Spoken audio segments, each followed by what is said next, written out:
आप सुन रहे हैं व्यंग के रंग प्रभात के संग। डॉक्टर हरीश नवल, वरिष्ठ व्यंग्यकार। परिचय। जन्म 8 जनवरी 1947 नकोदर में हुआ। अब तक 40 से अधिक पुस्तकों का प्रकाशन हो चुका है। बागपत के खरबूजे, पीली छत पर काला निशान, दिल्ली चढ़ी पहाड़, अमरीकी प्याले में भारतीय चाय सहित अनेक व्यंग्य संग्रह शामिल हैं। इसके अलावा साहित्य की अन्य विधाओं पर अनेक पुस्तकों को लिख चुके हैं। कुछ फिल्मों में अभिनय कर चुके हैं। बोगी नंबर 2003 हिंदी, अंग्रेजी उपन्यास के साथ देश विदेश में रचनाएं प्रकाशित हो चुकी हैं। रेडियो, टीवी पर आप द्वारा लिखित 150 से अधिक धारावाहिकों का प्रसारण हो चुका है। युवा ज्ञान पीठ पुरस्कार, गोविंद वल्लभ पंत व्यंग्यश्री, काका हाथरसी, अट्टहास जैसे प्रतिष्ठित सम्मान मिल चुके हैं।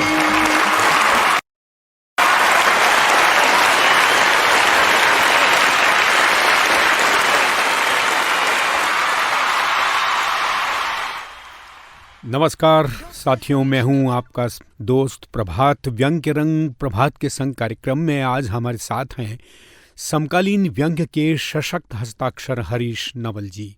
हरीश नवल जी इस समय हमसे बहुत दूर हैं और एशबर्न, वर्जीनिया, अमेरिका से हमारे साथ जुड़ रहे हैं। स्वागत है साहब आपका।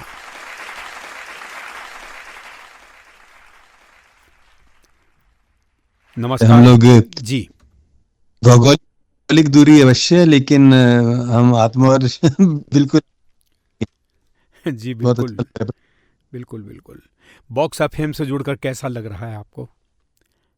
मुझे बहुत अच्छा लग रहा था और मैंने पहले भी सुना आपको, बॉक्स एफएम को देखा और लगा कि हाँ, ये एक हमारी वैज्ञानिक उपलब्धि है सोशल मीडिया में। बहुत आभारी हूँ प्रभात जी आपका।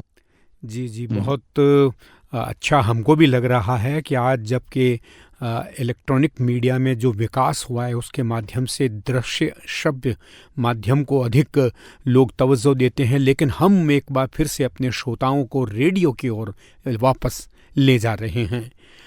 निदा फाजली ने का एक शेर है कि हर आदमी में होते हैं 10-20 आदमी, हर आदमी में होते हैं 10-20 आदमी, जिसको भी देखना हो कई बार देखना।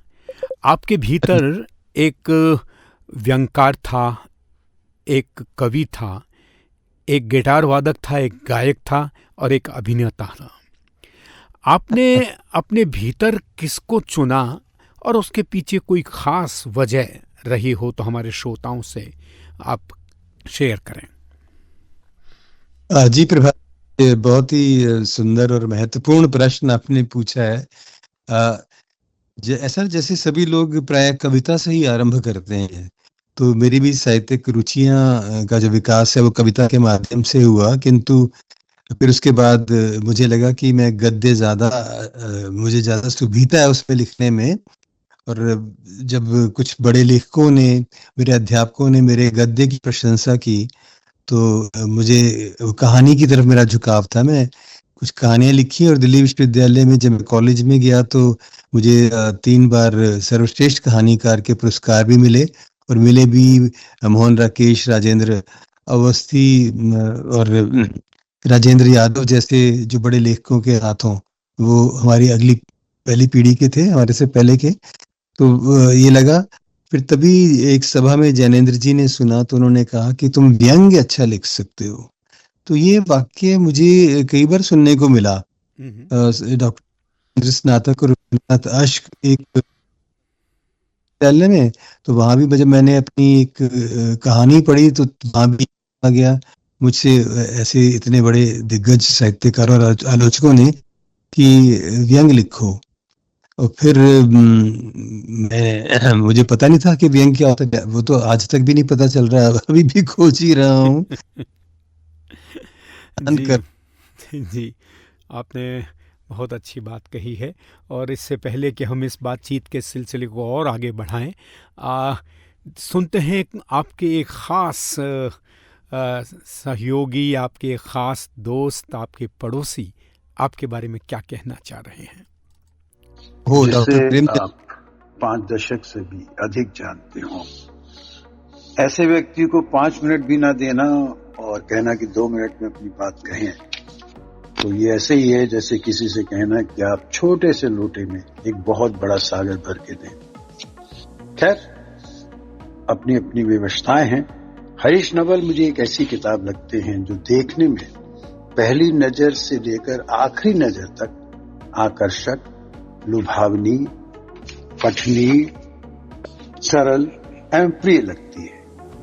पर जब आप उस किताब को पढ़ते हैं तो पाते हैं इस पुस्तक को पढ़ना इतना क्या उतना भी आसान नहीं है जितना आजकल के विद्यार्थी हिंदी को समझते हैं। ये पुस्तक ना तो उतनी सरल है, ना ही उतनी लुभावनी, ना ही उतनी आकर्षक। ये पुस्तक आपसे आपके परिश्रम की मांग करती है। जैसे किसी देश, स्थान अथवा राज्य पर एक पर्यटक के रूप में दृष्टिपात करना बहुत लुभावना और सरल लगता है, परंतु जब एक निवासी के रूप में रहने पर उसकी अंदरूनी परतें खुलती हैं तो पता चलता है कि एक तिर्यक रेखा या फिर दुधारी तलवार पर चलने जैसा है। जैसे किसी हरी भरी घाटियों को अपनी गोद में समेटे सफेद चादर सी विशाल पर्वत श्रृंखला अपनी विराटता के प्रति एक चुनौती प्रस्तुत करती है, पर पर्यटन दूरबीन से ही उसकी समीपता को महसूस करता है, प्रसन्न होता है। जैसे समुद्र की किल्लोल करती लहरें किनारे बैठे सैलानी को केवल सुनहरे समुद्री तट पर सीमित कर देती हैं और सागर की गहराई तो क्या उसकी सतह तक अपनी विशालता को आंखों में समेटने नहीं देती, वैसे ही जैसे ग्लैमर की दुनिया का अंधेरा शॉट खत्म हो जाने के बाद चुंधियाए हुए अंधेरे में ही महसूसा जा सकता है, कुछ वैसा ही हरीश को समझना पड़ेगा।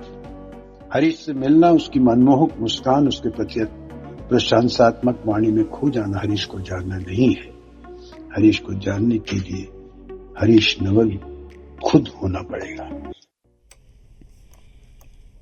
वाह, हरीश को जानने के लिए हरीश नवल खुद होना पड़ेगा। डॉक्टर प्रेम जन्मेजय, देश के सुपरिचित व्यंग्यकार, संपादक और आपके पड़ोसी। मेरे हम लोग कॉलेज समय से ही साथ हैं जी। मैं 1 साल सीनियर था मैं, और कॉलेज में दाखिल हुए तो बहुत अच्छा हो गया और फिर जोड़ी भी बन गई। बहुत बहुत धन्यवाद प्रेम जन्मे जी, अगर आप सुन रहे हो। मुझे लगा आपको बहुत अच्छी सी कोई कविता और कविता का जो समापन आपने किया वो मुझे अभिभूत। जी प्रभात जी। जी, मैं आपसे एक और सवाल करूं। आपने अभी कहा कि आपकी शुरुआत कविता से हुई और उसके बाद आपने कुछ कहानियां लिखी, तो आपकी कविता का और कहानी का क्या वो आधार रहता था? किस तरह की कविताएं आपने लिखी और किस तरह की कहानियां आपने लिखी?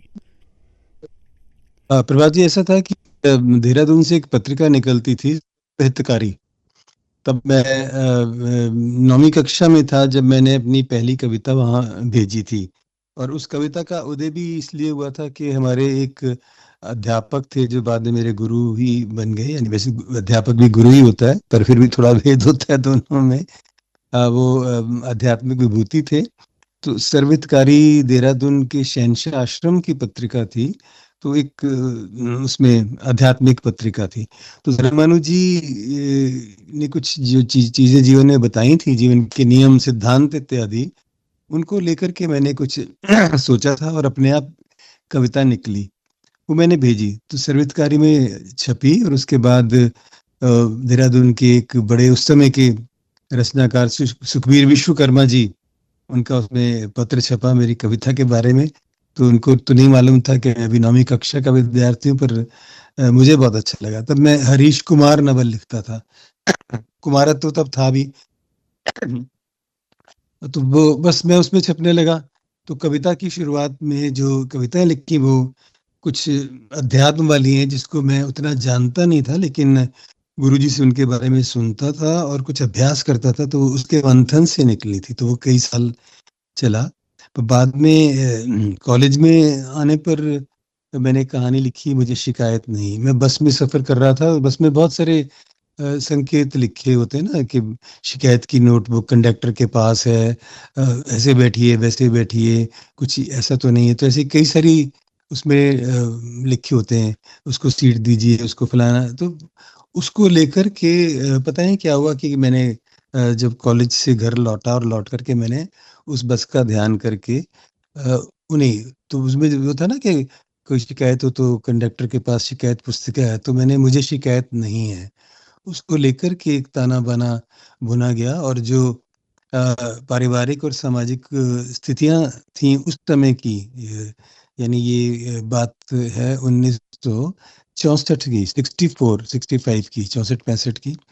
तो मैंने वो कहानी लिखी। तो वो कहानी हमारे यहाँ कॉलेज की, मैं हिंदू कॉलेज में पढ़ता था जहाँ बाद में मैंने पढ़ाना भी आरंभ किया। तो वहाँ की भित्ति पत्रिका थी निर्झर, तो उसमें मैंने वो लगा, उसमें उसमें मेरा एक कॉलम बन गया। फिर जी। बस वो फिर मुझे पुरस्कार मिला राजेंद्र यादव जी के हाथों, मेरा नाव से प्रतियोगिता थी। बस फिर वो मेरे कहानियों में वही थी जो आप व्यक्तिगत रूप से देखते हैं, लेकिन उसको उसकी सामाजिक स्थितियों की तह तक पहुंचने की कोशिश करते हैं कि ये सब ऐसा क्यों हो रहा है। जी। और वही, और उसी में ही व्यंग निकला, वो बाद में पता चला। जी। जब आपने व्यंग लिखना शुरू किया था उस समय एक बड़ी कड़ी प्रतिस्पर्धा भी थी, जहाँ परसाई, शरद जोशी, श्रीलाल शुक्ल जैसे दिग्गज व्यंगकार लिखते थे, और भी कई नाम हैं, नरेंद्र कोहली, और भी बहुत से ऐसे नाम थे। और उस समय एक लंबी बहस ये चल रही थी कि गोया व्यंग्य एक विधा है या स्प्रिट है। परसाई जी ने एक बार उसे स्प्रिट कह दिया, तो उसके बाद में एक लंबी बहस चली कि क्या व्यंग्य विधा है या स्प्रिट। तो ऐसी परिस्थितियों में जब आपने व्यंग लेखन में अपना पहला कदम रखा था, तो आपको उस समय कैसा लगा था? ये वाली बातें तो नहीं मालूम थी जो ऐतिहासिक हो गई बाद में। और मैंने 1963 में एक व्यंग कथा लिखी थी, मिस्टर कमेंट्री दास। आप तो कमेंट्री के देश देश विदेश के जाने माने व्यक्ति, आपको बता रहा हूँ कि पहली पहली रचना आप पर ही लिखी थी, मिस्टर कमेंट्री दास पर। और वो रचना जो थी वो आगरा की एक पत्रिका में छपी थी। तो 1964-65 में छपी थी वो, और मैं 64 में कॉलेज में आया था। तो तब तक तो मुझे ये नहीं मालूम था। हाँ, मैंने फिक्र तौसवी को पढ़ता था, कृष्ण चंद्र जी को पढ़ता था, उनके व्यंग, और एक आधा व्यंग मैंने परसाई जी का भी पढ़ा था। खैर वो समय आपने मुझे याद दिलाया, तो मैंने ये लिखने के बाद मैंने एक पत्र लिखा था हरिशंकर परसाई जी को कि व्यंग के बारे में, कि आप क्या सोचते हैं, कैसे है। तो विधा को लेकर के उनसे बात की। तो विधा की थोड़ी सी बहस अभी चलनी शुरू हुई नहीं थी, पर लोग उसको स्वतंत्र साहित्यिक विधा गद्य व्यंग को मानते नहीं थे अक्सर, तो कह देते थे ऐसा नहीं है, और हास्य के साथ जोड़ देते थे। तब उन्होंने मुझे पत्र के जवाब में लिखा कि व्यंग जो है वो एक स्पिरिट है। तो बाद में पत्र लिखा स्पिरिट क्या होती है, तो उसका जवाब नहीं। लेकिन फिर एक ऐसा प्रश्न था जिस पर वो बड़े क्या कहूँ कि प्रभावित तो नहीं कहूँगा, पर उन्हें लगा कि ठीक है। मैंने उनसे कहा कि आप अगर कहानी लिखते हैं तो लोग आपको कहानीकार नहीं कहते, आलोचक, आपको व्यंग्यकार क्यों कहते हैं? तो इसका मतलब व्यंग कोई विधा तो है ना। तो ये बात उस समय की हुई थी।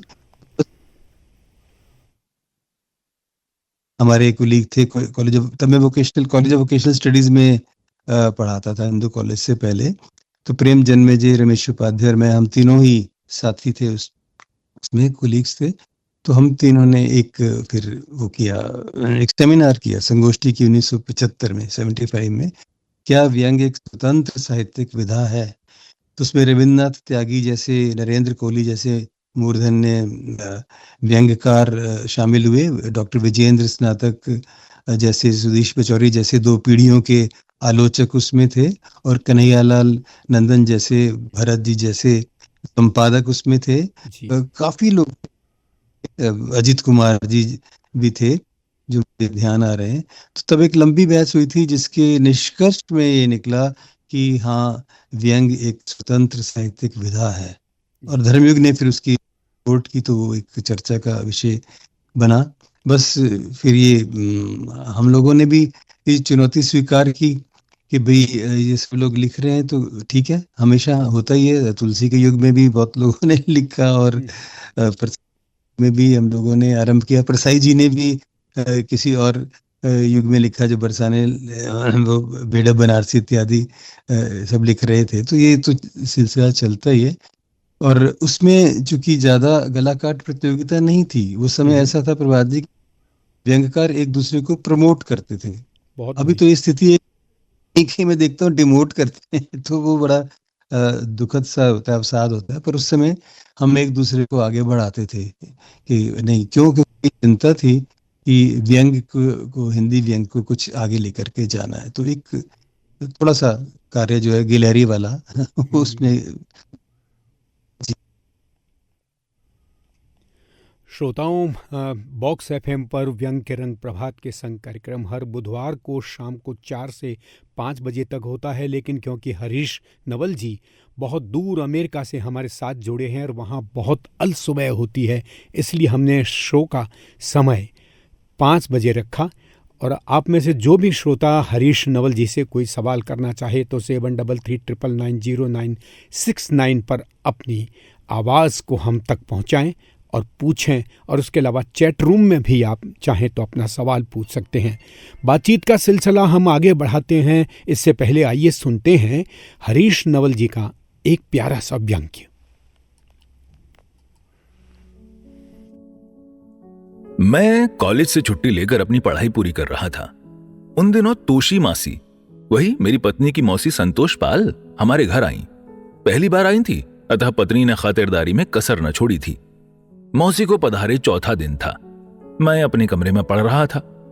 मौसी मेरी पत्नी के साथ बगल वाले कमरे में बतिया रही थी। अचानक मौसी का तेज स्वर बहुत मंद हो गया। मुझे शेयर बाजार की गिरावट लगी। मैं संभल गया और उनके मंद स्वर को सुनने की कोशिश करने लगा। मौसी की आवाज आई, सुध, तेरा खसम करदा की है? मैंने किताब बंद कर दी और उसके बदले में अपने कान पूरे खोल लिए। सुध ने उत्तर दिया, क्यों मौसी? मैं समझी नहीं, क्यों पूछ रही हैं? बेटा, मौसी की आवाज आई थी, मैं उन्नू काम ते जांदे वेख्या नहीं। 4 दिन ते हो गए पुत्र, वो किते तैयार होके गया ही नहीं। ना तो बीमार लग रहा है, ना ही थक्या होया। जो बच्चे काम कर दे ने वो काम ते जांदे जरूर ने। वो की करदा है? मौसी जी, वो कॉलेज में पढ़ाते हैं, आपको पता नहीं था क्या? तनिक खींच कर पत्नी ने कहा था। पुत्र, पर अब तक 4 दिन आते कॉलेज गया ही नहीं। उते हड़ताल है? मौसी ने पूछा था। नहीं, हड़ताल नहीं है, वो छुट्टी पर है, पत्नी बोली। छुट्टी ते है तो बिल्कुल वेल, इल्ता नहीं है, फिर भी काम तो करे, मौसी ने कहा। मौसी जी, वो काम ही कर रहे हैं, पीएचडी कर रहे हैं। उत्तर है कि पीएचडी की बीमारी लग गई है। छड़ परे, जवानी च नहीं करेगा तो कद करेगा, काम करना चाहिए। मौसी जी, तुनकते हुए पत्नी की वाणी बिखरी। मौसी, वो बहुत काम करते हैं, पढ़ाने के अलावा कहानी लिखते हैं, कविता लिखते हैं। उत्तर, वो पढ़ाए, कुछ भी लिखे, पर काम ता करे। मौसी, वो रेडियो टीवी अखबार के लिए भी लिखते हैं। उत्तर, लिखे, मैं कद मना कितना है, बट कुछ करिया ते करे। 4 दिन तो वेख रही हैं, अपने रूम तो बाहर आंदा है, फ्रिज खोलदा है, कुछ खांदा है, फिर चाय दा ऑर्डर दे के अंदर चला जाता है। न कपड़े बदलता है, न शेव करता है। बिना काम के ते लाइफ चलेगी किना?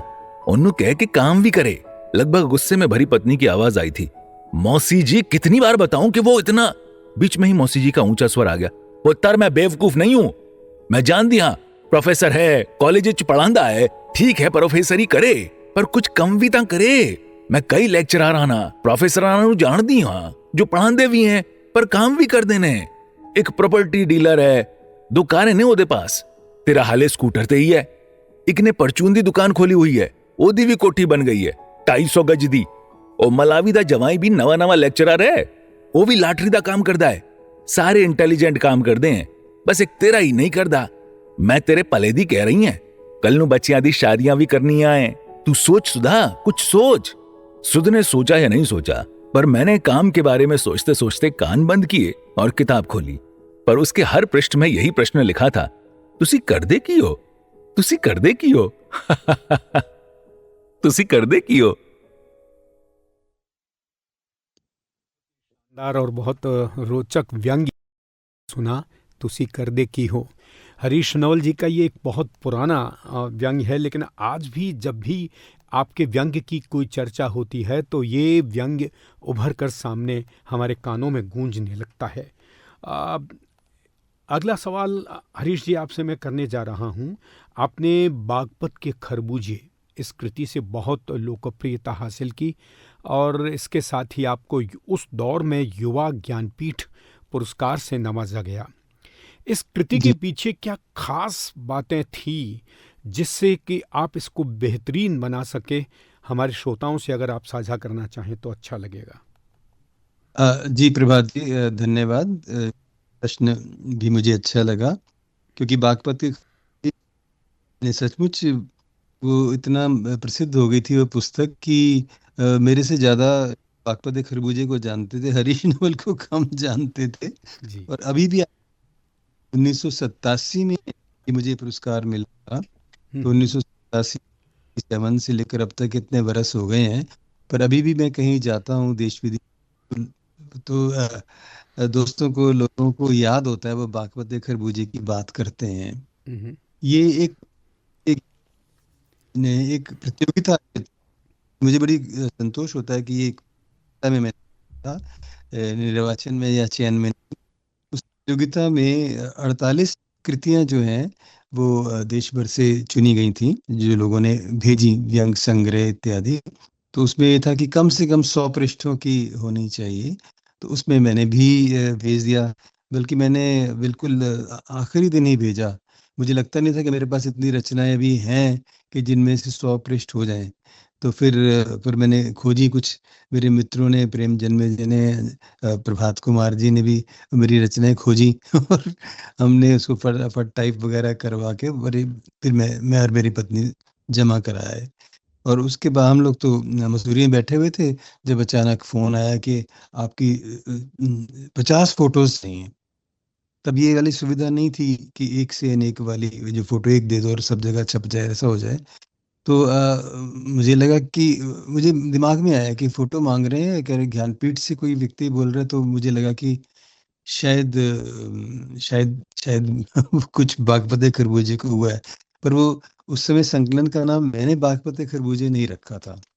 मैंने अपनी एक प्रसिद्ध व्यंग कथा विक्रमार्क बुढ़िया और सराय रविल्ला, इसके नाम से एक शीर्षक दिया था कि तथा अन्य व्यंग व्यंग करके। पर वहाँ जो हमारे निर्णायक थे, उन निर्णायकों में श्रीलाल शुक्ल और ये शरद जोशी जी थे। ऐसे दिग्गज उस समय के बड़े व्यंगकार, उसमें बालस्वरूप राही जी थे। उन्होंने फिर शरद जोशी जी ने वहाँ पर ये प्रतिभा किया प्रस्तावित कि ये पुस्तक का नाम विक्रमार्क बुढ़िया सराय रविल्ला तथा अन्य व्यंग, ये लंबा भी है और बहुत चलेगा नहीं, कैची नहीं है, तो इसको कुछ नाम दो। तो मेरी बागपत के खरबूजे दैनिक में छपी थी कभी, और वो मैंने इसमें संकलित की थी। तो उन्होंने ही कहा कि वो रचना अच्छी भी है और ये बागपत के खरबूजे नाम रख दो। तो हालांकि मुझे तो ज़्यादा ठीक नहीं लगा था, पर श्री जी ने, राय जी ने कहा कि हाँ, ये नाम कुछ ठीक लग रहा है। तो ये नाम शरद जोशी की कृपा से, मतलब उन्होंने किया। तो पर वो एक व्यंग था, तो उस पर तो बस वो फिर कहते हैं ना, वो क्या होता है कि मोहन राकेश ने लिखा है ना, जो प्रतिष्ठा, जो क्या है कि जो आपकी प्रतिभा है वो तो व्यक्तित्व के 1/4 का निर्माण करती है, शेष जो है वो पद प्रतिष्ठा करते हैं। हम्म, तो वो आपकी ज्ञानपीठ का बड़ा नाम था, टाइम्स ऑफ इंडिया ग्रुप से जुड़ा हुआ था, दुनिया भर के अखबार उनके पास थे। तो सभी जगह चित्र भी गए, परिचय भी गया, और बड़ी धूम सी मच गई। और उसके बाद एक टाइम्स सर्वे में जो शताब्दी थी, 20वीं शताब्दी के जो 100 सबसे अच्छी रचनाएं थी, उनमें उसका नाम शामिल किया गया। तो एक कहते हैं ना कि उससे एक बल भी मिला, पर साथ में एक बोझ भी हो गया कि जिम्मेदारी बढ़ गई कि अब ये युवा ज्ञानपीठ है, तो लोग मुझसे अपेक्षा करेंगे कि मेरे हर व्यंग रचना मेरी अच्छी होनी चाहिए, मैं रूप में भी अच्छा होना चाहिए, कि लोग कहेंगे ये तो सम्मान है। सम्मान का मतलब फिर आप उस सम्मान के योग्य अपने आप को बनाएं। तो वो एक, ये था उसकी पूर्व पीठिका के बारे में। तो वो अभी भी चर्चित है, मुझे अच्छा लगता है। अभी तो भारतीय ज्ञानपीठ हम्म, बदल गया। हम्म, और मेरे मेरे ऊपर, मेरे व्यंग साहित्य पर 19 शोध जो है वो हुए हैं। तो उनमें से 11 लोगों को डिग्रियां मिली हैं। तो उनमें 4 तो बागपत खरबूजे से संबंधित हैं। और एक बात प्रभात जी, मैं आपको बहुत संकोच और विनम्रता से बताना चाहता हूँ, सूचित करना चाहता हूँ सभी को, कि 1991-92 में मद्रास, चेन्नई विश्वविद्यालय ने, चेन्नई में जो भाषा परिषद है, उन्होंने एक विषय दिया गीता कपूरवान नाम की एक शोधार्थी को। और उसको उसमें था कि हरिशंकर प्रसाईका की एक रचना थी और मेरी बागवत की खरबूजे रचना, इनका तुलनात्मक अध्ययन। तो जब मेरे पास फोन आया तो मैं बिल्कुल स्तब्ध। मैंने कहा ये तो मैं किसी को कह भी नहीं सकता। तो मैंने पूछा उनसे, निर्मला मौर्य जी थी, वो कुलपति हैं कहीं। तो मैंने कहा ये आपने विषय दिया, मेरी तुलना ज्ञान चतुर्वेदी से या हरि जोशी से या प्रेम जन्मे जैसे आप करते तब तो ठीक था। तो उन्होंने कहा कि हमारी कमेटी ने देखा है कि जिस आयु में उन्होंने अपनी वो रचना लिखी है, उसी आयु में आपने बागपत खरबूजे लिखा है। तो ये कह के, तो वो पहला था। तो जो मैंने कई वर्षों तक तो बताया ही नहीं, कि मैंने कहा अरे मैं क्या बताऊं। तो यानी मैं ये बताना चाह रहा हूँ कि बागपत खरबूजे की आपने बात की, तो उस कृति को मुझसे ज्यादा सम्मान मिला। तो ये बहुत बहुत बड़ी और बहुत अच्छी बात बताई आपने। आज अपना संस्मरण जो होते हैं वो कई बार मन से जब निकलते हैं तो श्रोताओं के कान तक पहुंचते हैं, तो एक अलग अनुभूति सुनने वाले को भी होती है, हमको भी हो रही है। लेकिन हम आपकी ये नहीं कहेंगे कि तुसी करदा की हो। ये कहने के लिए हमारे साथ हैं विवेक रंजन श्रीवास्तव भोपाल से, और वो आपके आज के व्यंग पर अपनी समीक्षात्मक टिप्पणी प्रस्तुत कर रहे हैं। दोस्तों नमस्कार, मैं भोपाल से विवेक रंजन श्रीवास्तव। सर्वप्रथम बॉक्स एफएम, प्रभात गोस्वामी जी और मुकुल गोस्वामी जी तथा उनकी पूरी टीम का मैं शुक्रिया कहना चाहता हूं कि आज हरीश नवल जी के व्यंग तुसी कर दे क्या हो के बहाने मुझे आप सबसे रूबरू होने का एक अवसर मिला है। दिल्ली के प्रतिष्ठित हिंदू कॉलेज में हिंदी के विभाग का अध्यक्ष रहते हुए उन्होंने ऐसा अध्यापन किया कि उनके छात्र जीवन पर्यंत उन्हें भूल नहीं पाते। जो रचना आज चर्चा में है, तुसी कर दे की हो, पर बात करें तो जैसा शीर्षक से ही स्पष्ट है, यह दिल्ली की पंजाबियत पर लिखी गई एक रोचक रचना है। लेखक अपने परिवेश एवं अपने साथ घटी घटनाओं को सहज शब्द अभिव्यक्ति दे देते हैं। यह रचना भी कुछ ऐसी ही है। रचना संवाद शैली में है। जो लोग हरीश जी को जानते हैं वे सहज ही समझ जाएंगे कि यह रचना उनकी स्व अनुभूत घटना पर आधारित है। मेरी एक व्यंग रचना है हुनरमंद, जिसमें मैंने यह रेखांकित किया है कि जो टैक्टफुल हुनरमंद लोग होते हैं वे यदि सरकारी नौकरी करते भी हैं तो उनके लिए उनकी सरकारी नौकरी साइड बिजनेस बन जाती है और उनका अपना कारोबार मुख्य हो जाता है। पंजाब के गांव से आई पत्नी की मौसी जी भी प्रोफेसर हरीश में वही धन कमाऊ रूप देखना चाहती थी। इसलिए उन्हें यह समझ ही नहीं आ रहा था कि प्रोफेसर हरीश करते क्या हैं। हरीश जी ने तो लेखन और व्यंग को ही अपना कारोबार बना लिया था, तो जो मौसी जी की समझ से परे था। अतः उनका यह सवाल बहुत लाजिमी था कि तुसी कर दे क्या हो। बहरहाल इस छोटी सी घटना को अपने तरीके से शब्द देकर पाठकों में हास्य, उत्सुकता और व्यंग का मजेदार संवादात्मक आलेख बना देना हरीश जी की विशेषता है। उन्हें फिर से बधाई। नवल जी बतौर स्तंभकार India Today, Navbharat Times, Delhi की प्रेस पत्रिकाएं आदि संस्थानों से जुड़े हुए हैं। वे जनवाणी मॉरिशस से भी जुड़े रहे हैं। उन्होंने इंडिया टुडे, माया, गगनांचल और सत्ता चक्र के साथ हिंदी पत्रकारिता के क्षेत्र में महत्वपूर्ण कार्य किए हैं। उनके लेखन में विविधता है। समीक्षात्मक आलेख, पटकथा लेखन, संपादन, व्यंग के हाफ लाइनर और हर विधा में श्रेष्ठ प्रदर्शन उन्हें विशिष्ट बनाता है। अपनी कला प्रेमी चित्रकार पत्नी व बेटियों के प्रति उनका प्यार उनकी फेसबुक में सहज ही पढ़ा जा सकता है। मैं पुनः उन्हें हार्दिक बधाई देता हूं और एक छोटे से व्यंग तुसी कर दे क्या हो पर अपनी बात मैंने इन शब्दों में रखी है।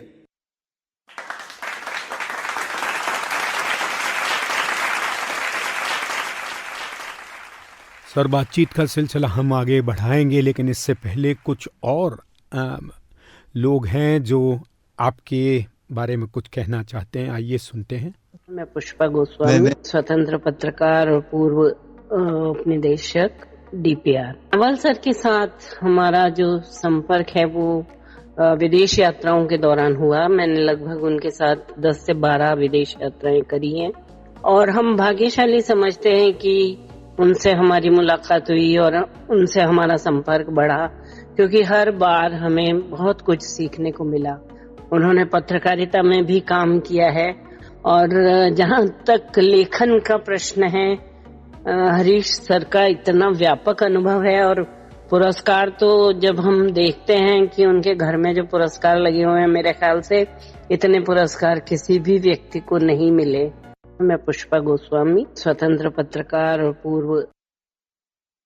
नमस्कार साथियों, मैं रामविलास जांगीड़ व्यंगकार आपसे मुखातिब हूँ और आज हिंदी के वरिष्ठ व्यंगकार डॉक्टर हरीश नवल के बारे में कहने का मुझे अवसर मिल रहा है। डॉक्टर नवल हिंदी साहित्य के एक प्रसिद्ध व्यंग्यकार हैं जिनकी रचनाएं समकालीन समाज की विसंगतियों, राजनीतिक दुर्व्यवस्था और मानवीय कमजोरियों पर तीखा प्रहार करती है। उनके व्यंग्य लेखन में सामाजिक चेतना, तीव्र दृष्टि और हास्य का अनूठा संयोजन देखने को मिलता है। उनका लेखन पाठकों को न केवल हंसाता है बल्कि उन्हें आत्ममंथन करने के लिए प्रेरित भी करता है। उनके व्यंग्य में तीखा और गहरा कटाक्ष होता है। हास्य और व्यंग्य का संयोजन भी डॉक्टर नवल की रचनाओं में अद्भुत संतुलन के साथ दिखाई देता है। डॉक्टर हरीश नवल ने अनेक व्यंग्य रचनाएं लिखी है जो हिंदी साहित्य में अपनी अलग पहचान बन चुकी है। आप सबका बहुत बहुत धन्यवाद।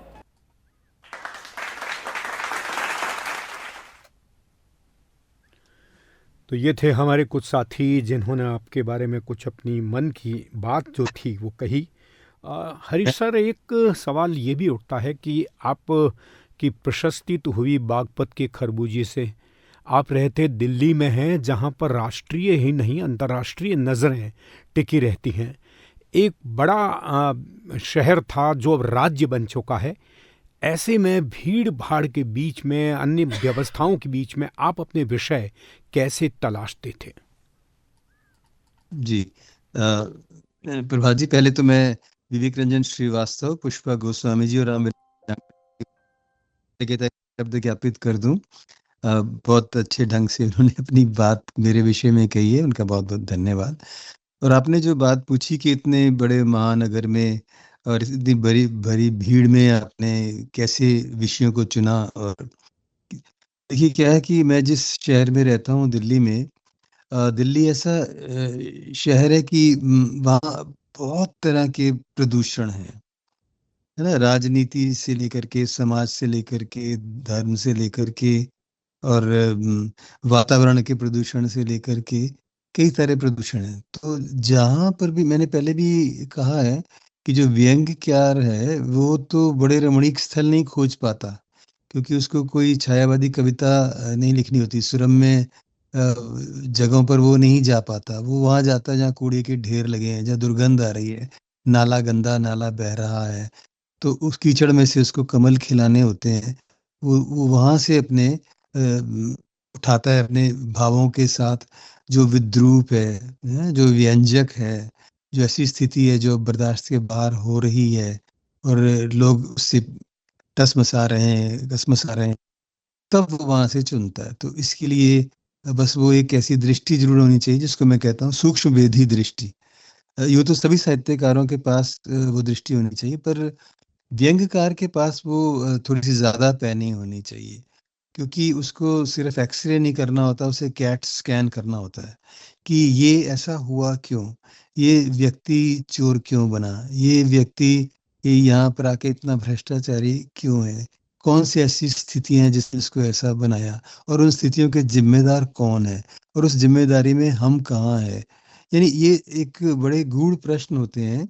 तो वो दिल्ली जैसे महानगर में जो है आपको ऐसे सवाल बहुत मिलते हैं, और कई जगह ऐसी हैं जो बहुत साफ-सुथरी हैं देखने में, तो वहाँ वहाँ प्रतिबंध होते हैं। बाकी वहाँ पर कोई आपको सड़कों पर चाहे वीडियो या वो जो गोल बिल्डिंग, अब तो गोल नहीं रही वो, अब तो पार्लियामेंट कहीं और चली गई, तो उसके आसपास के सभी स्थान बड़े सुरक्षित से होते हैं। और यानी सुरक्षित स्थानों में जो असुरक्षा का भाव है और जो असुरक्षित स्थान है उनका क्या होगा? वहाँ पर जानवर घूमते रहें, यहाँ पर पिशाच घूमते रहे, मानव पशु घूमते रहे, वो उन सब चीज़ों के साथ फिर वो होता है। व्यक्ति जो व्यंग लिख रहा है वो उसका तुलनात्मक एक अध्ययन भी करता है कि ये कैसे है। एक ही शहर में पहाड़गंज है, उसी में डिफेंस कॉलोनी है, उसी में शाहदरा है, तो उसी में पंचशील एन्क्लेव है। वहाँ तो मानसिकता में कितना अंतर है, भाषा के प्रयोग में कितना अंतर है। एक स्थान पर अगर 2 युवक-युवती कहीं साथ जा रहे हैं तो उन पर उँगलियाँ उठती हैं। चांदनी चौक हो सकता है, पहाड़गंज हो सकता है, और कोई जगह ऐसी है कि जहाँ वो बार में भी बैठे हुए हैं, ड्रिंक भी कर रहे हैं, तो कोई उँगली नहीं उठती है। तो ये सारी चीज़ें प्रभात जी उन्होंने मुझको ये दिया। तो ये हमारे टाइम में डिस्को होते थे, डिस्को थीक्स होते थे। वहाँ अंधेरे में नई पीढ़ी जाती थी। बीटल्स का युग था, पॉप म्यूज़िक का युग था जो पॉप की तरफ बढ़ने लगा, और साथ ही साथ उधर योग भी था। यानी ये बहुत ही अजीब-सा युग था, तो उसमें कन्फ्यूज़न बहुत था। तो व्यंग के माध्यम से वो मैंने प्रयास किया कि फ्यूज़न करूँ, कि जो चीज़ जहाँ की अच्छी है उसको लूँ, और जो अच्छी से मतलब जिससे कि हानि नहीं हो रही हो, लाभ होता हो, और जो हानिकारक हो किसी भी स्थिति में, तो उससे कैसे हम निजात पाएँ। फिर वो व्यंग का जन्म होता था। तो ऐसे शहर ने मुझे बहुत कुछ दिया। हालाँकि वहाँ गलाकाट प्रतियोगिता होती है आज भी, क्योंकि धीरे-धीरे सभी लोग वहीं आ गए। कभी इलाहाबाद होती थी साहित्य की नगरी, बनारस, वाराणसी होती थी साहित्य की नगरी, पर धीरे-धीरे वो सब दिल्ली में आ गए या दिल्ली के निकटवर्ती इलाकों में आ गए। तो दिल्ली में सचमुच आपने ठीक कहा है, वो उसमें अपनी जड़ें जमाना आसान नहीं है, है ना? मुश्किल काम है। छोटे शहर में आप जल्दी रम सकते हैं, आपको सब जानते होते हैं, और बड़े शहरों में आपको अपनी पहचान बनाने के लिए बहुत प्रयास करने पड़ते हैं। तो पर वो प्रयास हो रहे हैं, वो भी कहीं न कहीं तो पहुँचे हैं। तो ये मैं यही कहना चाहूँगा प्रभात भाई। जी, बिल्कुल सही बात कही आपने। और दोस्तों, इस समय आप बॉक्स एफएम पर व्यंग के रंग प्रभात के संग कार्यक्रम में देश के सुप्रसिद्ध व्यंग्यकार डॉक्टर हरीश नवल से रूबरू हो रहे हैं। बातचीत का सिलसिला आगे बढ़ता है, इससे पहले आइए सुनते हैं कुछ और लोग हैं जो हरीश जी को बहुत चाहते हैं और अपनी बात वो उन तक पहुंचाने का प्रयास कर रहे हैं। सन 1981 के समय पर मेरे दिल्ली प्रवास के अवसर पर मुझे हरीश नवल जी को समझने का लंबा अवसर मिला। वे संवेदनशील साहित्यकार, व्यंग्यकार तो हैं ही, साथ में मित्रों के मित्र भी हैं। मेरा सदा उनके प्रति सम्मान का भाव रहा है और हरीश नवल का स्नेह भाव मुझ पर सदा रहा है। डॉक्टर बालचंद्र शेखर तिवारी जी ने एक जगह लिखा है, हरीश नवल का व्यंग का नमूदार है। उन्होंने अपने व्यंग के माध्यम से समाज, मानवीयता और समाज में व्याप्त पाखंड, प्रपंच, विकृतियां, विडम्बना, दोगलापन को उकारा है। सन 1981 के समय। नमस्ते, मैं रणविजय राव दिल्ली से। डॉक्टर हरीश नवल सर मेरे गुरु रहे हैं और कॉलेज के दिनों से लेकर अब तक जितना मैंने उनसे सीखा है और जो व्यंग विधा को या साहित्य को, कविता, कहानी को मैं समझ पाया हूँ, उनका बहुत बड़ा योगदान है। सर की लेखनी जो चलती है और जो धार है उनकी लेखनी में, वो वहाँ साफ दिखती है। और कई संग्रह सर के आए हैं, व्यंग उपन्यास आए हैं, तो हमारी युवा पीढ़ी जो है उनसे बहुत कुछ सीख रही है। मुझे व्यक्तिगत रूप से बहुत कुछ सीखने को मौका मिला है, समझने को मौका मिला है, जानने को मौका मिला है, और निरंतर इसी तरह से प्रेरित करते रहें। आपको बहुत बहुत बधाई सर। डॉक्टर हरीश नवल हमारे समय के महत्वपूर्ण और प्रतिष्ठित व्यंग्यकार हैं। डॉक्टर नवल को व्यंग का पुरोधा कहें तो गलत नहीं होगा। डॉक्टर नवल, पद्मश्री डॉक्टर ज्ञान चतुर्वेदी और डॉक्टर प्रेम जन्मेजय को व्यंग के विश्वविद्यालय मानता हूँ। इनका संपूर्ण जीवन व्यंग को समर्पित रहा है। व्यंग के व्याकरण को समझना हो तो हमें इनकी रचनाओं का अवगाहन करना होगा। इनके व्यंग हमें नई दिशा देते हैं। इनकी व्यंग रचनाएं टकसाली भाषा शिल्प से ओतप्रोत हैं। मैं बॉक्स एफएम के मंच से उनका हार्दिक अभिनंदन करता हूं और आशा करता हूं कि उनका साक्षात्कार व्यंग रचनाओं की नई पीढ़ी के लिए प्रेरणादायक सिद्ध होगा। व्यंग के रंग प्रभात के संग प्रोग्राम की सफलता के लिए भी मैं अपनी अनंत शुभकामनाएं व्यक्त करता हूं। डॉक्टर ये थे हमारे साथी और हमारे देश के वरिष्ठ व्यंग्यकार। सबसे पहले रमेश सैनी जबलपुर से थे, परसाई नगरी से। उसके बाद दिल्ली से रणविजय राव और आखिरी में फारूक आफरीदी, जिन्होंने अपने मन की बात हरीश जी आप तक पहुंचाई। नहीं, बहुत बहुत धन्यवाद। रमेश सैनी जी तो हमारी पीढ़ी के ही हैं और मुझे बड़ा अच्छा लगता है कि वो पुनः सक्रिय हो गए हैं बहुत अच्छी तरह से। और रणविजय राव बहुत होनहार हिंदू कॉलेज के छात्र भी रहे हैं और बहुत अच्छा लिख रहे हैं, आजकल सब जगह छाए हुए हैं। और फारूक अफरीदी को क्या कहूँ, ये मित्र भी हैं और भाई जैसे हैं। हम लोग बहुत कम मिलते हैं, लेकिन जब भी मिलते हैं तो हमें लगता नहीं कि हमें दूरी है। उन्होंने भी काफी व्यस्त रहे वो राजस्थान में, मैं पढ़ता रहता था उनके बारे में। और अब वे भी दोबारा से साहित्य के क्षेत्र में बहुत जोर शोर से आए हैं, तो मैं हमेशा उनका स्वागत करता हूँ। बहुत अच्छा लगा प्रभात जी। जी, बहुत अच्छा हमको भी लग रहा है और बातचीत का सिलसिला हम आगे बढ़ाते हैं। जैसा कि आपने अभी बताया भी कि व्यंग्य एक ऐसी विधा है जो विसंगतियों, मिथ्याचारों, भ्रष्टाचार के विरुद्ध शब्द रूपी कलम से प्रहार करता है। तो इसके कई खतरे भी हैं। व्यंग लेखन के दौरान क्या आपको ऐसी किसी मुश्किल का सामना करना पड़ा या कोई खतरा आपको महसूस हुआ कि आपकी किसी व्यंग पर किसी तरह से उसे स्वीकार नहीं किया गया और आपके लिए कई मुसीबतें वहां पर खड़ी की गई? प्रभात भाई, बड़ा तीखा सा प्रश्न है मेरे लिए। कसैला भी है। ऐसा हुआ है और हुआ है तो मुझे लगता है कि ठीक ही हुआ। नवभारत टाइम्स में मेरा एक व्यंग छपा था और वो उसको लेकर के हुआ था। मैं हिंदू कॉलेज में था, डॉक्टर कर्ण सिंह आए हुए थे और उनका भाषण चल रहा था। तभी अचानक देखा कि ऑडिटोरियम के जो खुले द्वार थे 2-3, उन पर पुलिस खड़ी है, आ गई, हाजिर हो गई।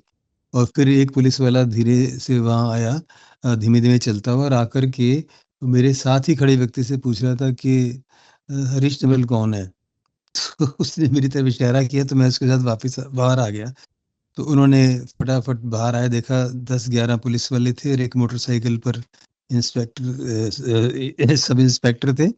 तो उन्होंने फौरन वायरलेस पर कहा कि मिल गया है, हरीश नवल मिल गया है। तो बड़े मतलब थोड़े असम्मानजनक शब्दों में वो मेरा परिचय किसी अपने अधिकारी को दे रहे थे। तो उसमें से आवाज आई कि उसको माल रोड थाने में ले आओ।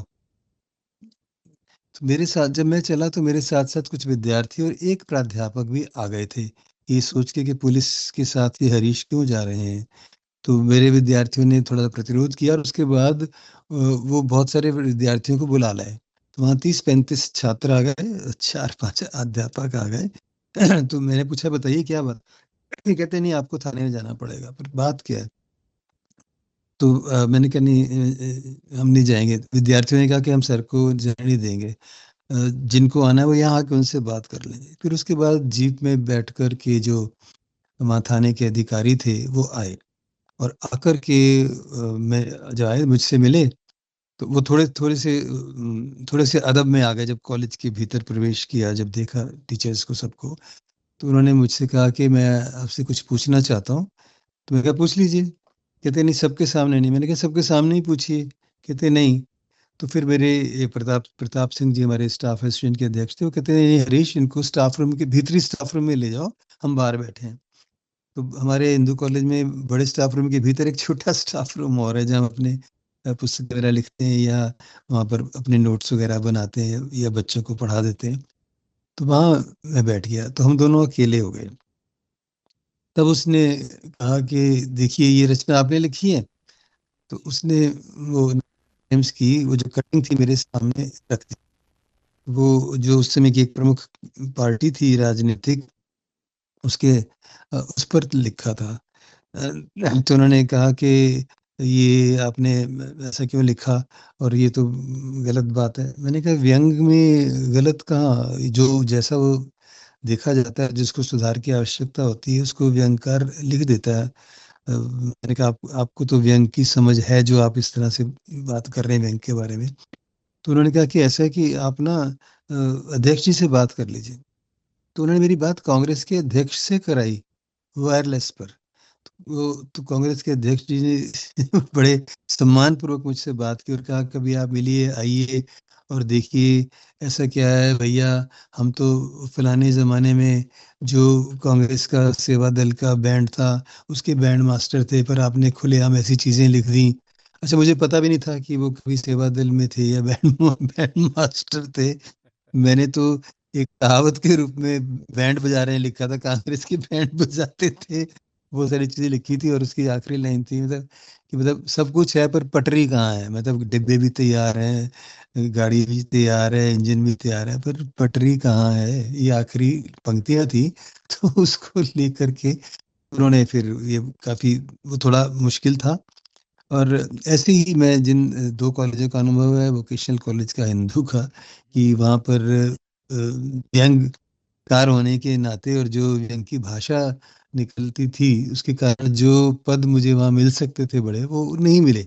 वो एक लंबी बातचीत है, पर ये खामियाजा मैंने स्वीकार किया और मुझे लगा कि ये मेरी नहीं, ये व्यंग की विजय है, व्यंगकार की विजय है कि वो पद नहीं मिले। उसके लिए चिरौरी नहीं करनी पड़ी, मन्नतें नहीं माननी पड़ी, खुशामद नहीं करनी पड़ी, और हमने व्यंग में कहा और उसी बात पर हम अडिग रहे जो सच था।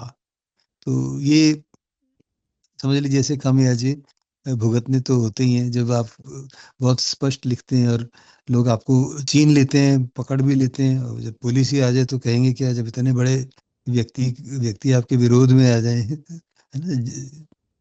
खैर जी, बिल्कुल। अच्छा लगा। व्यंग लिखने के कई खतरे भी हैं और आपने उस खतरों को बहुत हंसते हुए झेला भी, उठाया भी। लेकिन उसी दौर में हमारे देश के प्रथम प्रधानमंत्री पंडित जवाहरलाल नेहरू जैसे लोग भी थे जिन्होंने शंकर पिल्लई जो कार्टूनिस्ट थे और उनके दोस्त भी थे, बहुत तीखे व्यंग्य किया करते थे वो सरकार पर भी और स्वयं नेहरू जी पर भी। लेकिन फिर भी नेहरू जी ने कहा था, Shankar please don't spare me, मुझे भी मत बख्शना। और न केवल वो ये बात करते थे बल्कि शंकर के कार्टून्स को वो जेल में जब थे तो अपनी पुत्री इंदिरा गांधी के को लिखे पत्रों में साथ लगा कर भेजा करते थे। तो वो दौर भी था जब लोगों में सहनशीलता बहुत थी, लेकिन आज वो दौर धीरे धीरे बाद में बदल गया। खैर, अगला सवाल मैं करूं इससे पहले चैट रूम में मैं चाहूँगा, देखते हैं कि हमारे कुछ मित्र जो आपसे डायरेक्ट जुड़ नहीं पाए हों लेकिन चैट रूम में अपने संदेश उन्होंने भेजे हैं। जी, चैट रूम में बहुत सारे मैसेजेस आए हैं, कुछ चुनिंदा मैसेजेस पढ़ लेते हैं। बराला जी हैं जो अभिनंदन कर रही हैं। पिलकेंद्र जी हैं, स्वागत अभिनंदन, शुक्र है मैसेज कर पा रहा हूँ। डॉक्टर मुकेश असीमित हैं, नमस्कार प्रभा जी, नमस्कार हरीश नवल जी। वीना जी हैं जो भी सादर प्रणाम कर रही हैं। मंजू श्रीवास्तव जी हैं, प्रभात जी और आपको दोनों को नमस्कार प्रणाम कर रही हैं। डॉक्टर मुकेश असीमित हैं, कहते हैं मेरी व्यंग यात्रा में मेरे प्रथम पथ प्रदर्शक बने सर हरीश नवल जी, आज उनको यहाँ सुनना बहुत अच्छा अनुभव रहेगा। इसके अलावा मंजू श्रीवास्तव जी हैं जिनका मैसेज आया है, नमस्कार कर रही हैं हरीश जी आपको। मंजू श्रीवास्तव जी का लगातार कमेंट आ रहा है, मिस्टर कमेंट्री दास, वाह, उन्होंने ऐसा कुछ संबोधित किया है। भोपाल से विवेक रंजन हैं, सभी व्यंग प्रेमियों को नमस्ते। मंजू श्रीवास्तव जी हैं, मैं मंजू श्रीवास्तव फिर से वही मैसेज। पिलकेंद्र जी हैं, कह रहे हैं ये हरीश जी का व्यंग के प्रति समर्पण ही है। अमेरिका से सुबह 7 बजे लगभग वे चर्चा कर रहे हैं। पिलकेंद्र जी और आगे कहते हैं, सही कहा, व्यंग में अब कैकड़ा प्रवृत्ति सी हावी हो गई है, अधिकतर एक दूसरे की टांग पकड़े जकड़े हुए हैं। मंजू श्रीवास्तव जी कह रही हैं, वेरी इंटरेस्टिंग व्यंग, got the opportunity to hear it from Harish ji in his house in USA. सुंदर कार्यक्रम हरीश जी, बहुत सुंदर कार्यक्रम। डॉक्टर मुकेश असीमित जी भी एक और मैसेज कर रहे हैं, एक दो विधा अगर हरीश सर इस पर कुछ प्रकाश डालें तो, एक दो विधा पर। और इसी तरह के मैसेजेस हैं पिलकेंद्र जी, और कह रहे हैं समाजशास्त्र की पुस्तकों में व्यंग को सामाजिक नियंत्रण का एक उपकरण माना जाता है। क्या आपको लगता है व्यंग सामाजिक परिवर्तन और नियंत्रण में भूमिका निभा सका है? इसके अलावा बहुत सारे मैसेजेस हैं। एक बार फिर से पिलकेंद्र जी पूछ रहे हैं, साक्षात व्यंगकार डॉक्टर सूर्यबाला जी उपन्यास कौन देश को वासी के लिए प्रतिष्ठित व्यास सम्मान से सम्मानित होंगी? डॉक्टर मुकेश असीमित हैं, मेरा प्रश्न था कि पारंपरिक और समकालीन व्यंग में क्या मुख्य अंतर है और ये अंतर आज के साहित्य संदर्भ में कैसे महत्वपूर्ण है? जी हरीश सर, मुकेश असीमित ने जो सवाल किया है, अगर आप उस पर कुछ अपनी बात रखना चाहें तो। एक बार और सवाल बोल दीजिएगा, क्योंकि मैं अभी सोच रहा हूँ कि मैं धन्यवाद कर दूं। लिखते हैं, प्रसिद्ध हैं, और उनकी छोटी टिप्पणी भी बहुत बड़ी होती है, उसमें बड़प्पन होता है। और मैं 7 बजे नहीं जाग तो गया था, 5:30 बजे, 6:30 बजे से प्रोग्राम आरंभ हुआ है। और मुकेश असीमित बड़े ये हैं, वीना कौन 3-4 वीना जी को जानते हो, पर सभी मंजू श्रीवास्तव जी अभी में गई थी अमेरिका में, अभी देहरादून में हैं, तो उन्होंने, उनको भी धन्यवाद जी। और विवेक ने, और बीच में एक नाम वो मैं नहीं सुन पाया। जी, मैं सवाल एक बार दोहरा देता हूं। डॉक्टर मुकेश असीमित जी पूछ रहे हैं, मेरा प्रश्न था कि पारंपरिक और समकालीन व्यंग में क्या मुख्य अंतर है और ये अंतर आज के साहित्य संदर्भ में कैसे महत्वपूर्ण है? देखो, जहाँ तक व्यंग के विषयों की बात है, तो पारंपरिक और समकालीन में थोड़ा सा भेद ये हुआ है कि जब देश आज़ाद हुआ और आज़ादी के बाद जो व्यंगकार उभरे और जिनका बहुत प्रभाव पड़ा, जैसे प्रसाई जी, शरद जोशी जी, त्यागी जी, लतीफ़ गोंगी जी, और केपी सक्सेना भी तब थे। फिर उनके बाद नरेंद्र कोहली जी, अशोक शुक्ल इत्यादि, और उसके बाद की पीढ़ी ज्ञान चतुर्वेदी, हरीश नवल, प्रेम जन्मेजय, सुरेश कांत की, है ना, ये सब उभरे।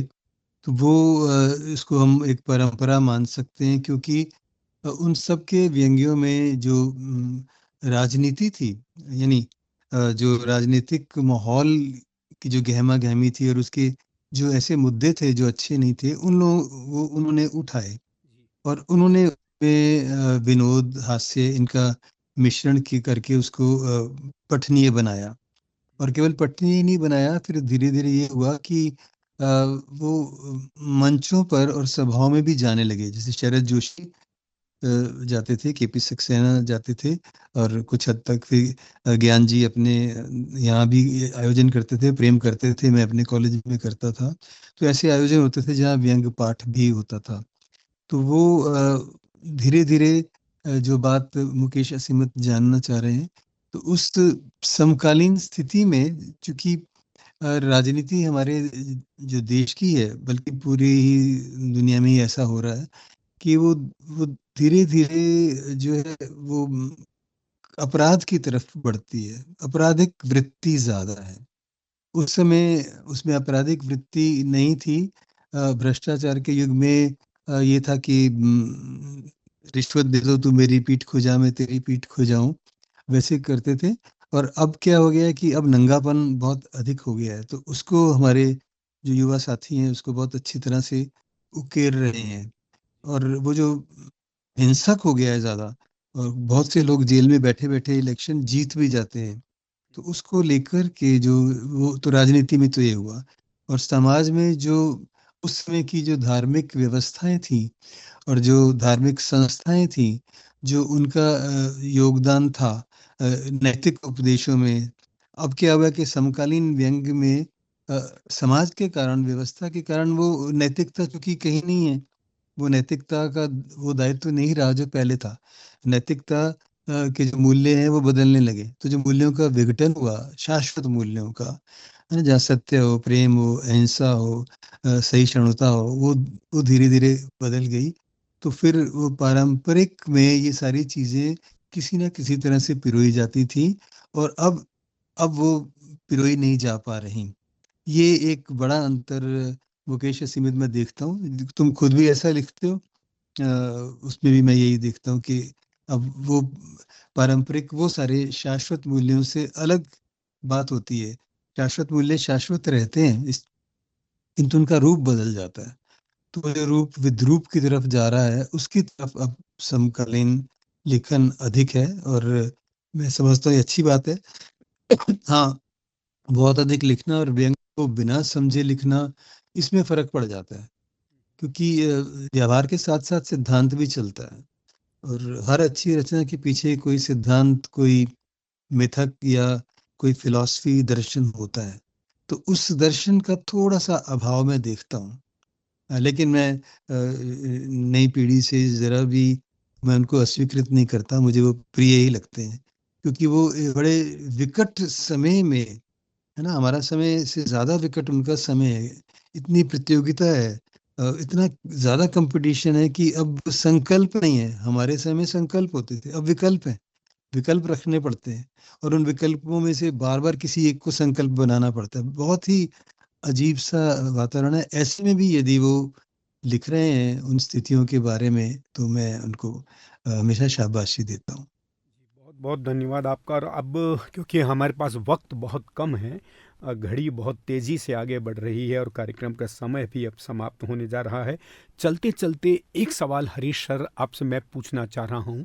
हाल ही में एक चर्चा भी मैंने किसी यूट्यूब चैनल पे देखी थी कि साहित्य में समूहवाद, वैसे तो ये पुरानी बीमारी है यहाँ पर, लेकिन जिस तरह से समूहवाद बढ़ा है अब, और ख़ास तौर से कोरोना के बाद जो समूह बने हैं सोशल मीडिया में, जो अपने अपने समूह में अपने अपने लोगों को प्रोत्साहित करते रहते हैं, क्या इस समूहवाद से इस साहित्य को कोई नुकसान आप देखते हैं, या इससे कोई साहित्य की गुणवत्ता में कोई फर्क पड़ा है?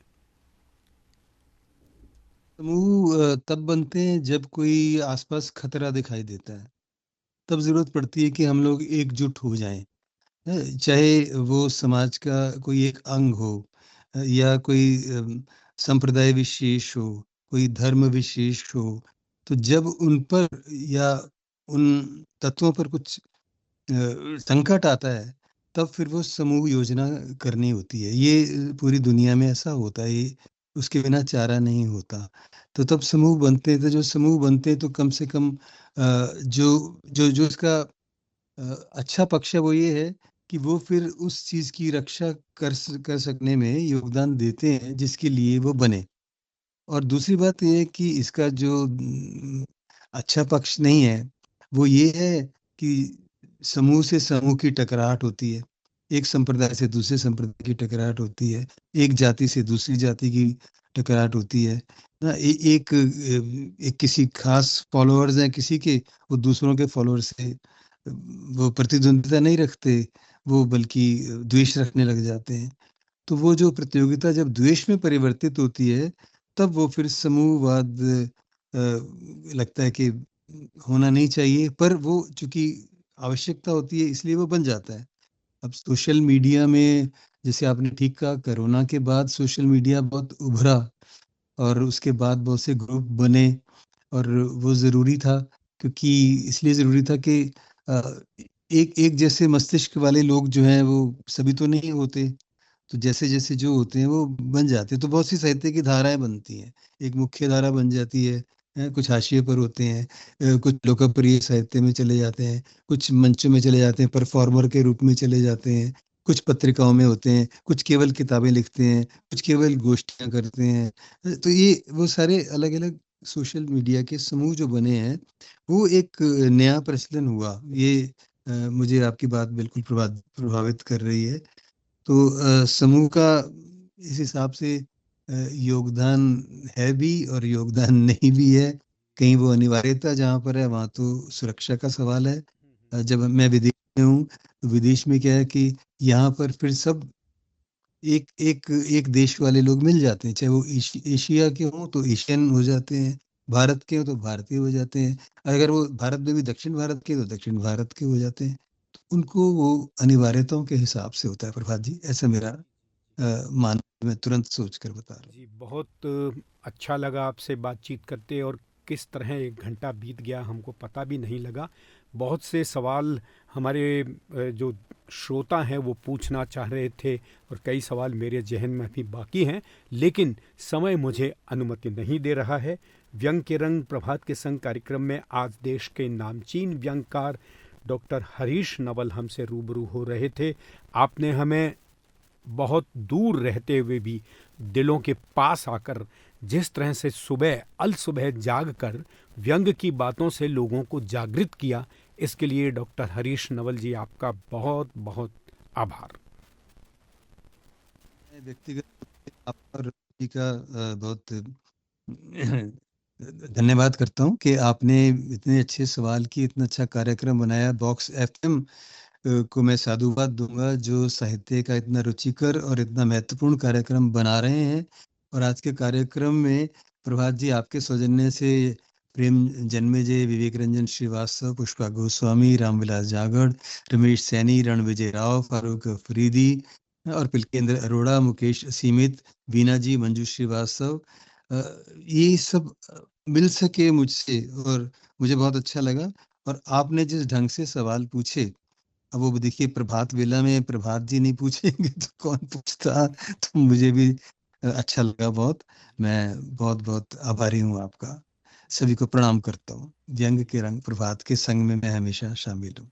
जी, आपका दिन शुभ रहे और हमारी शाम और हमारी रात शुभ रहे। इसी बातचीत के साथ आज का एक कार्यक्रम अब यहीं संपन्न होता है। नमस्कार।